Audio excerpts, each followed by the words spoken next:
This is Mike with Tag Roofing Restoration. We are here at the Brown residence. We are here to perform a brittleness test. Insurance has agreed to pay for some spot repairs throughout the system, and it has come to my attention that the first video was done incorrectly.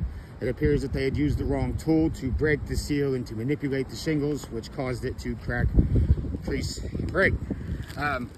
So again, in order to perform this repair properly, you can see the area that I have outlined. This entire area needs to be manipulated. This is the shingle in question that would be repaired. This layer above it and the layer above that all needs to be manipulated because, as you can see, nails that are holding this shingle in are at the top up here underneath this layer. So again, essentially this entire area here needs to be manipulated. So what I'm going to do is I'm going to break the seal of the shingle, and we are going to manipulate it to a very minimal degree to show that any time these shingles are manipulated, what's going to happen is the exact same thing.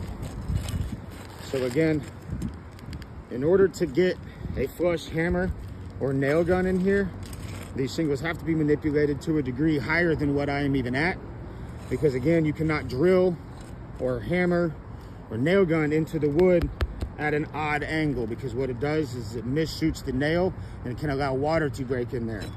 So again, off of just what I'm doing here, again, we are not intentionally trying to damage these shingles, but you can see from the beginning of the video to after what has happened. Shingle we are repairing, one right next to it. What has happened, again, I'm very lightly rubbing this. You can see the angle that I manipulated that to. It has started to create a crease and a crack across the top of this.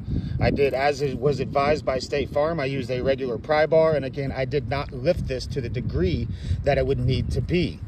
Second on that, as you can see underneath, we have some mat transfer, which means these shingles, regardless if they were repairable or not, would not reseal correctly. So whenever you have issues like this, what it does is it takes away from the shingle's water shedding ability, and the structural integrity of the shingle is compromised at that point in time, and you end up with stuff like this over time. What happens is these shingles start to blow off, and it creates a snowball effect. So in essence, if this entire area gets damaged by manipulating it for this one shingle, you could imagine that any other spot repairs throughout this system are going to do the exact same thing, as these were all laid at the same time. This is a failed brittleness test, failed repairability test. These shingles are non-repairable. Again, the minimal crack coming through here from the beginning of the video compared to now, this test has failed.